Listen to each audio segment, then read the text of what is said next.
like your shoes. Oh, thanks. You're welcome. She got some cute Nikes on, guys. Yeah.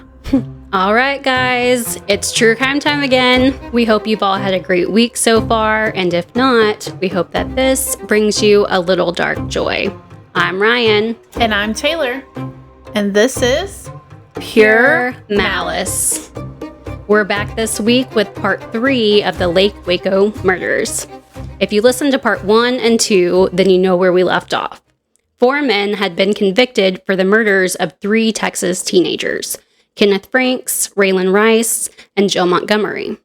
The officer who helped put them away, Truman Simons, had become something of a local hero and a celebrated cop. But if you step back from the headlines and actually look at the case, there are pieces that just don't sit right. Through it all, David never stopped saying he was innocent, and his mother, Juanita White, fully believed just that. But seeing that a jury had already heard the evidence and convicted him, in the eyes of a lot of people, that was the end of it. But not for Juanita. Now, being a mother of a man sitting on death row, she was fighting harder than anyone else to prove David's innocence. And while she knew her son wasn't perfect and that he'd been involved in other crimes, there was no part of her that believed her son killed the 3 teens. One of David's trial lawyers, Russ Hunt, had doubts too, because even with all the confessions, the bite mark evidence, and the jailhouse informants, the foundation under the case had some major cracks. It did. So, in the months after David's final Lake Waco murder trial, Juanita started doing the only thing she knew to do. She started doing some investigating of her own. And while she didn't have a huge team behind her, there was Russ and a private investigator who would listen when she called, and they both took her seriously when she heard a rumor or got a new tip on David's case. And even though specifics were still undetermined, she was hell-bent to learn every single detail of what actually happened that night, and nothing stopped her, even if it meant putting herself in places that most people would avoid. She started spending time in some of Waco's shadiest spots, getting close to people that others would cross the street to avoid. People who may have known something about the murders or may have been connected to someone involved. Possibly even people who were involved themselves. She was trying to get close enough to the underbelly of the case to find the truth and exonerate her son. That's some true dedication, like a mother's love, you know what I mean? Oh, yeah. But for a while, nothing changed. And she didn't have anything that would really change the score. Until 1986. That year, Juanita and David received a letter that they believed could finally prove what they'd been saying all along, that David was innocent. This letter came from Robert Snelson. And Robert was not just some random person writing in from the sidelines. Robert was one of the jailhouse informants who had testified against David and helped send him to death row. His specific testimony had been damaging because he claimed he overheard David bragging about doing something especially cruel to one of the victims. And the reason that mattered so much is because the detail itself was accurate. The jury had been led to believe Robert could only know something like that if he had heard it from the real killer. And in the state's version of that story, the real killer was David Spence. But according to this letter from Robert, none of what he had testified to was true. He said his entire testimony was false, and that the story he gave on the stand was just that, a story. And eventually, he went even further, saying that other informant stories were false too.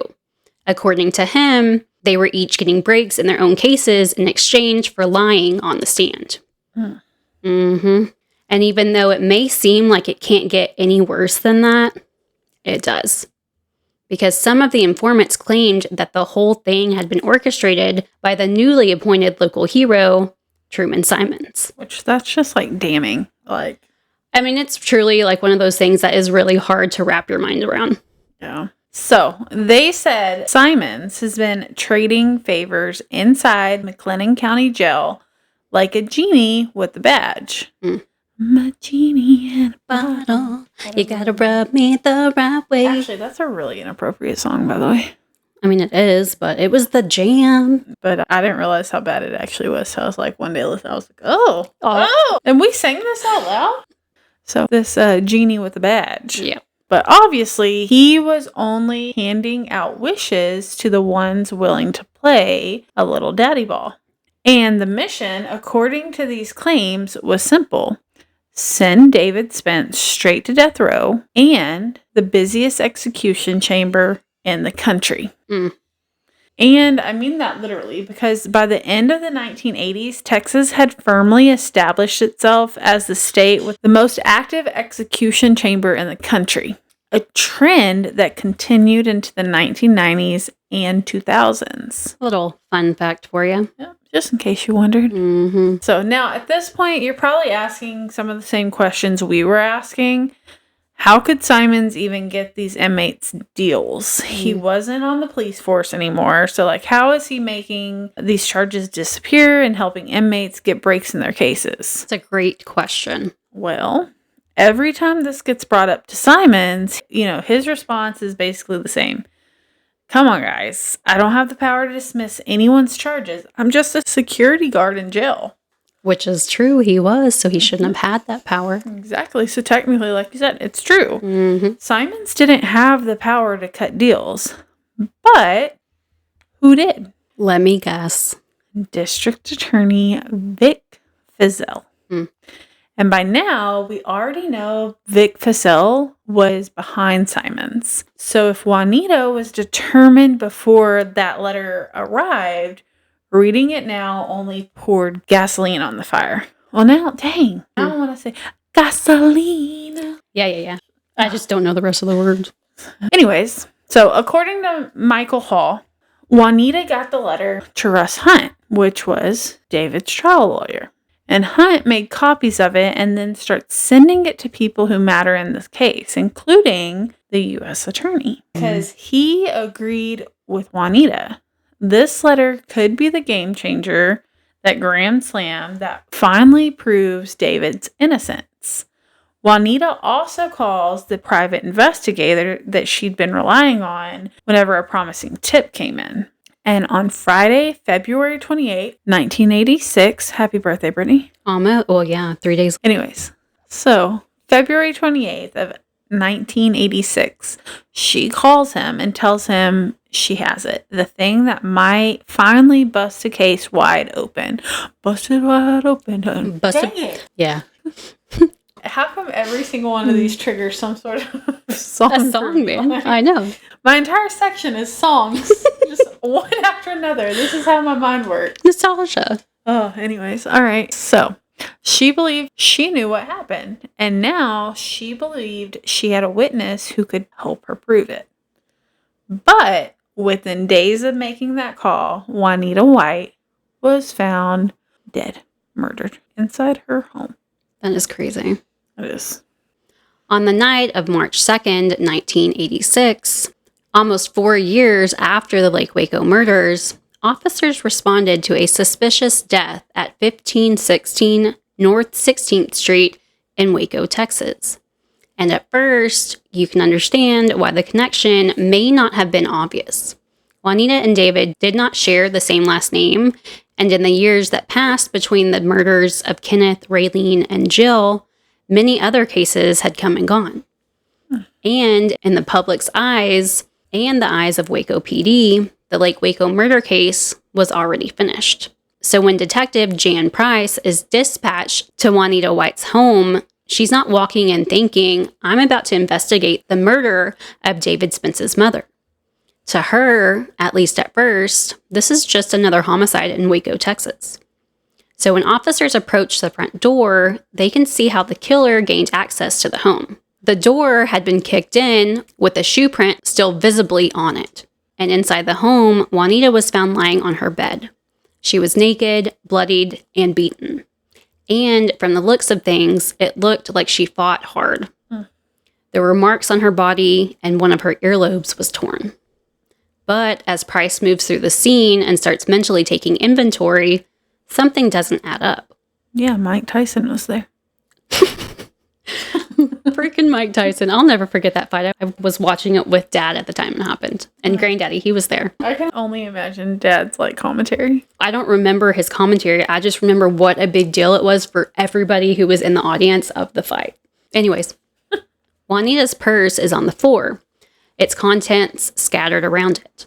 But from what Price can tell, not much appears to be missing from the purse or from the home, except for Juanita's car. That had been stolen, but even that doesn't fit neatly because the car is later found abandoned about a mile away. And all of this gives Price a weird feeling.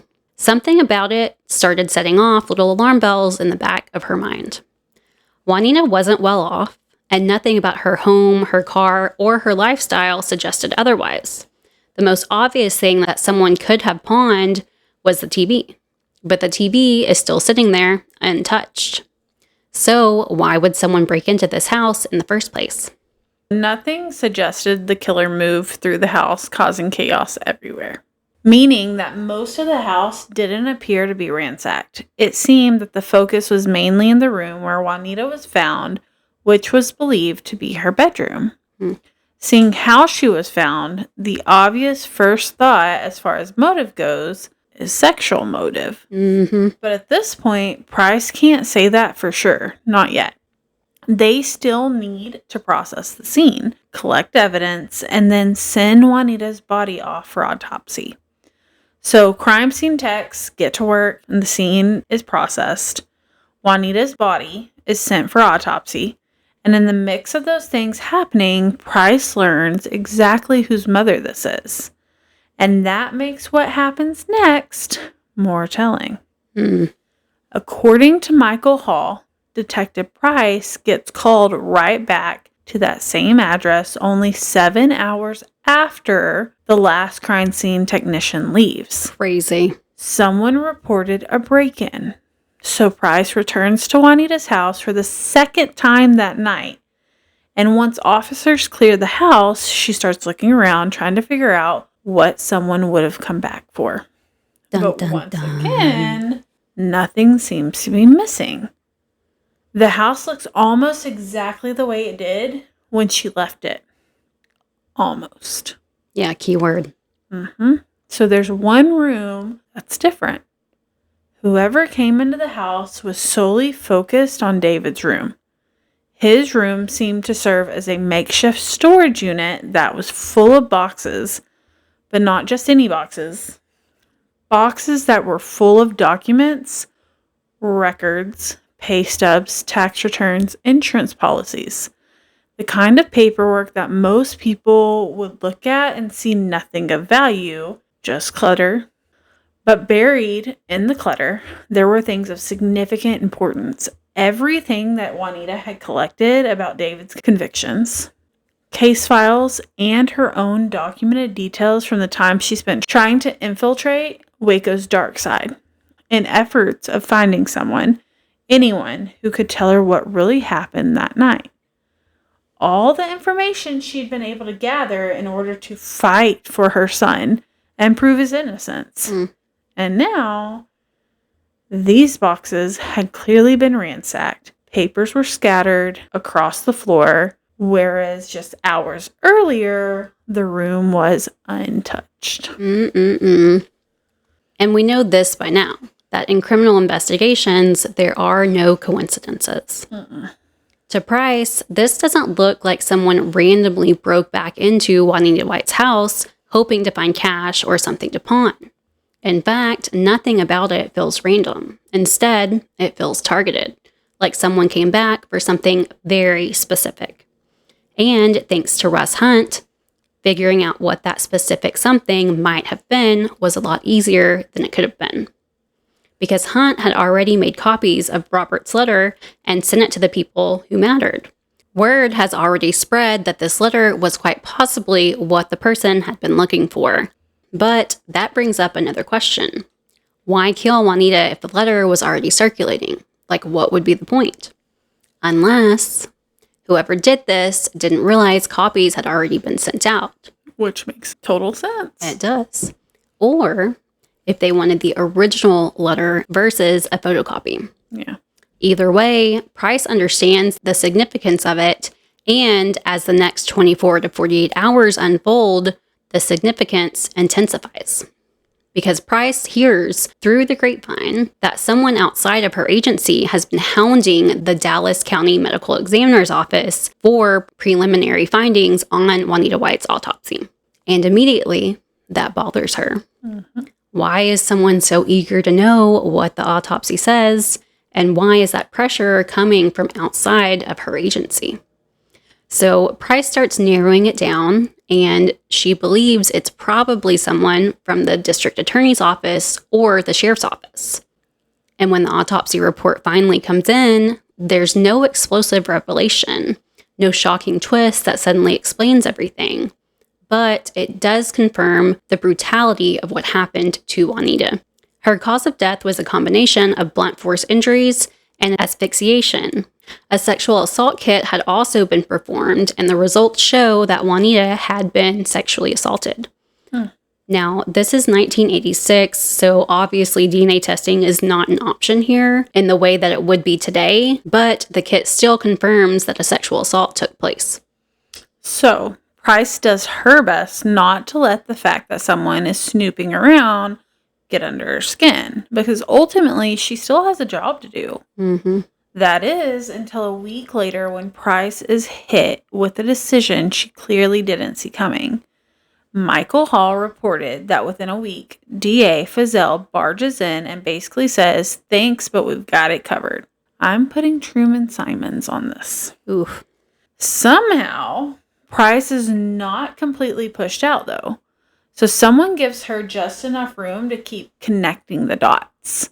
So she's allowed to keep working on Juanita's case for Waco PD, but now it's going to be a joint effort.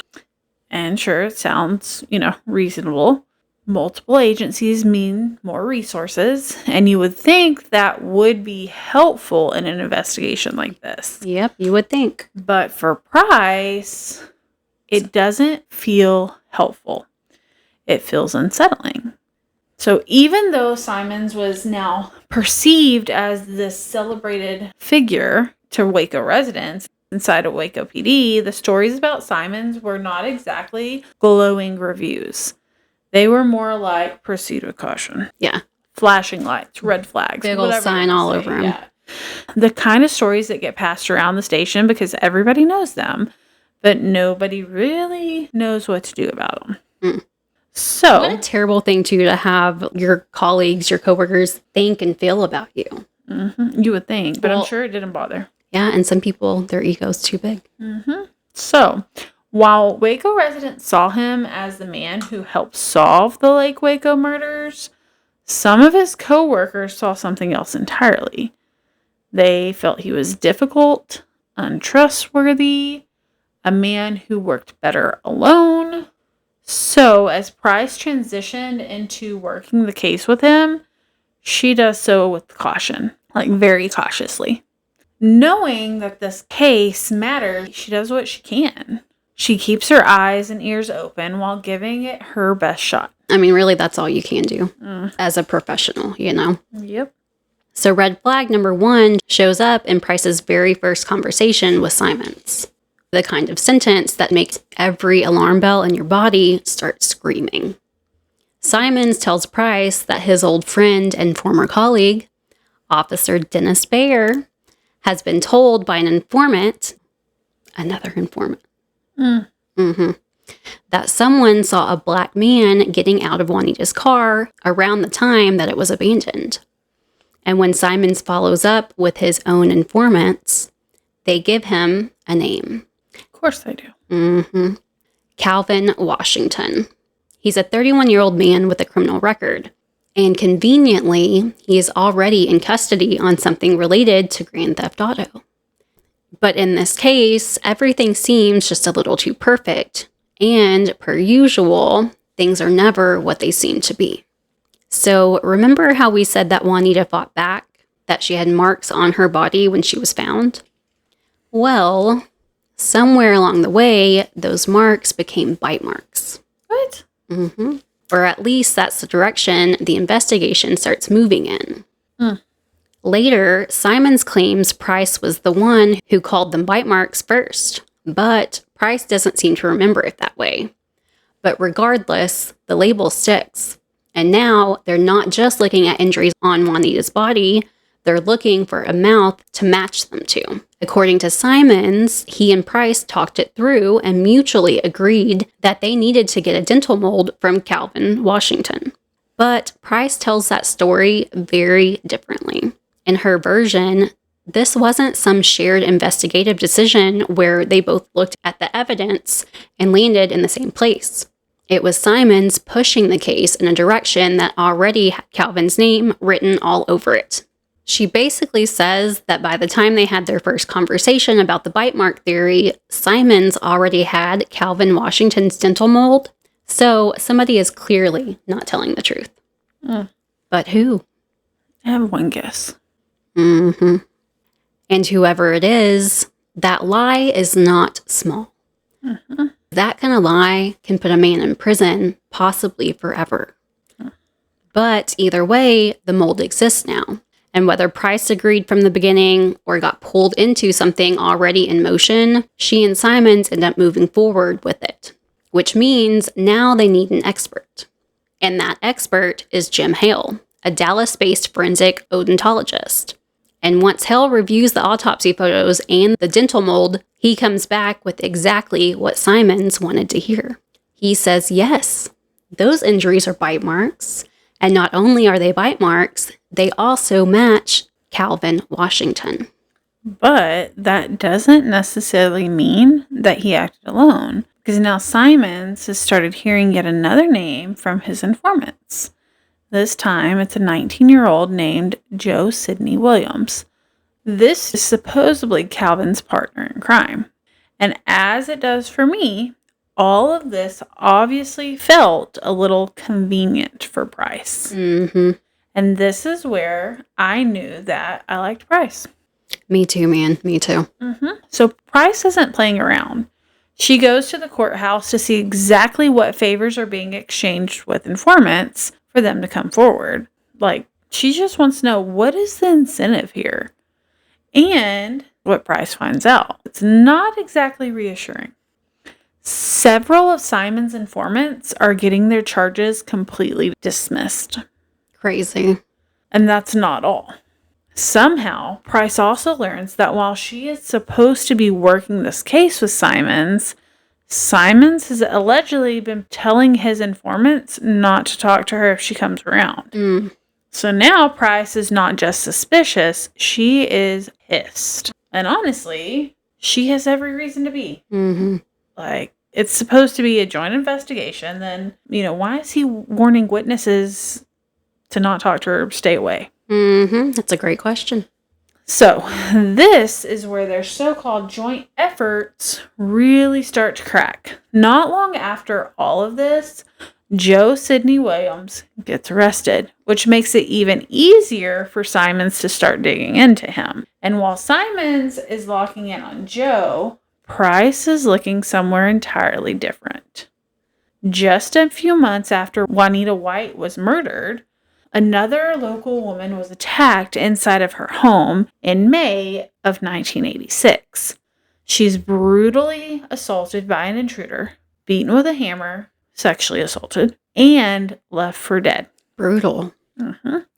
And for Price, that matters because now she is looking at Juanita's case and this new attack, and she is seeing something that Simons does not seem nearly as interested in seeing. And if Price is right, then Juanita's murder may not be about David Spence, the jailhouse informant letter, or the Lake Waco appeal at all. It may be connected to something else, someone else, and that possibility sends Price in a completely different direction from Simons. It's good work. Someone's little BA. Now, it's not exactly the same as Juanita's murder. The hammer is obviously new, right? But this woman was practically Juanita's neighbor. The two lived just blocks apart. But there is one major difference between the two of them. The victim in the second attack shockingly survives. And when she regains consciousness, she names her attacker Benny Carroll, her granddaughter's boyfriend. How sickening to find out it was the granddaughter finding out, my boyfriend just, sexually assaulted my grandma. Yeah, that's disgusting. For Price, these crimes are just too similar not to at least consider the possibility that Benny Carroll could have been connected to both. Mm-hmm. But whenever she tries to take this theory to Simons, he basically refuses to entertain it. Instead of investigating further into Benny Carroll, Simons wants to go get a dental mold from Joe Sidney Williams, which, again, should make everyone pause. Because according to Jim Hell, the bite marks already matched Calvin Washington's mold. Yeah, so why do you need more? That's exactly right. How can it match two people? But Simons decided at some point to show Williams' mold to the original odontologist, Dr. Homer Campbell. And wouldn't you know, Campbell says Joe's mold matches too. So you have to question what Simons is doing here. We now know bite mark analysis is not the forensic silver bullet that people once treated it as. But more than that, in retrospect, so many of his plays seem calculated. But this one, for me, is difficult to justify without knowing that someone told him that the first bite mark theory wasn't strong enough and he needed another suspect to help fill the gap. Mm-hmm. But as far as we can find, that didn't happen. And that's why it's hard to make sense of.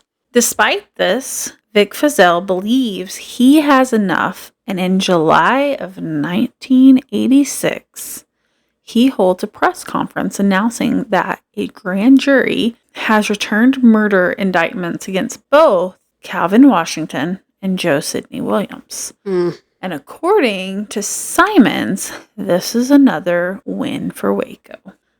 But the most notable thing about this press conference is who isn't there. That's always telling. Yep. So Michael Hall wrote that Waco Police Department investigators declined the invitation, including Price. So it's clear that Price does not support this. She thinks Washington and Williams are being used as fall guys, and she can't understand why. Simons and Feazell are so determined to take them down for this. But now that Feazell has indictments, Price may not get the chance to find out because once again, the investigation is no longer hers. But Price puts her free time to good use. She informally starts to dig into Waco's new hero, Truman Simons and Vic Feazell. And for a while, she keeps it quiet. But after Williams is convicted, Chief Scott steps back and looks at the situation and starts connecting the dots and basically says, "Hey, Price, since you're already down the rabbit hole, we might as well give you a flashlight and a file number. So let's make this investigation official." And just like that, Price's quiet side quest becomes something much bigger. So Chief Scott assigns Price a partner. This partner is Officer Frank Turk, and he wants the two of them focused completely on this investigation. And so this is when Price and Turk start uncovering some pretty off-putting things involving Simons and Feazell. We're talking about special privileges, dismissals, and conjugal visits. One example for you. An inmate who agrees to testify against Calvin Washington in December is allegedly promised that his own murder charges will be dropped. Murder charges.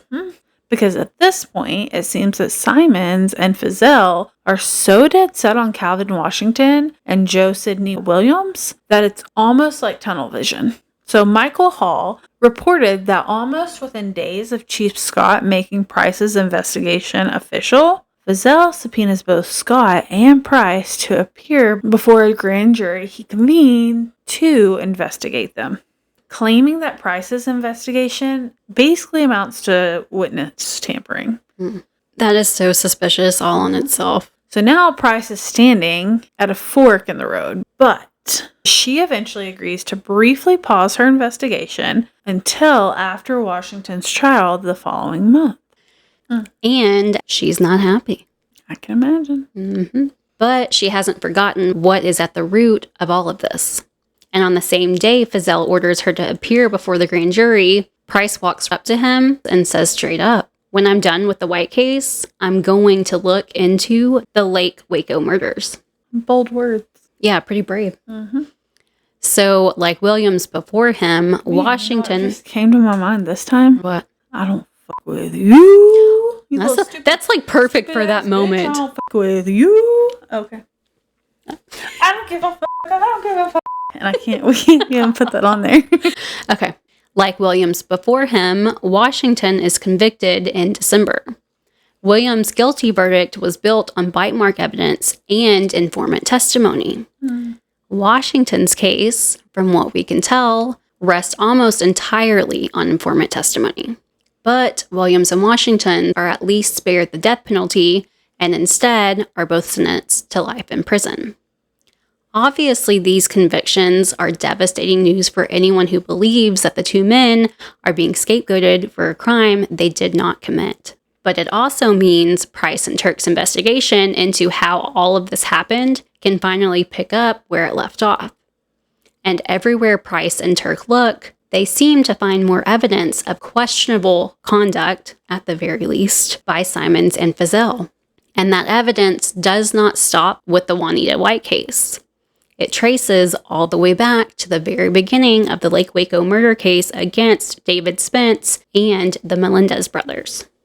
But what makes their investigation even more difficult to untangle is the people orbiting the case afterwards.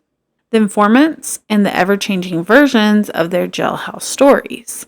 The details that sound important at first until you realize they may have been exaggerated or completely manufactured or spoon-fed by someone with something to gain.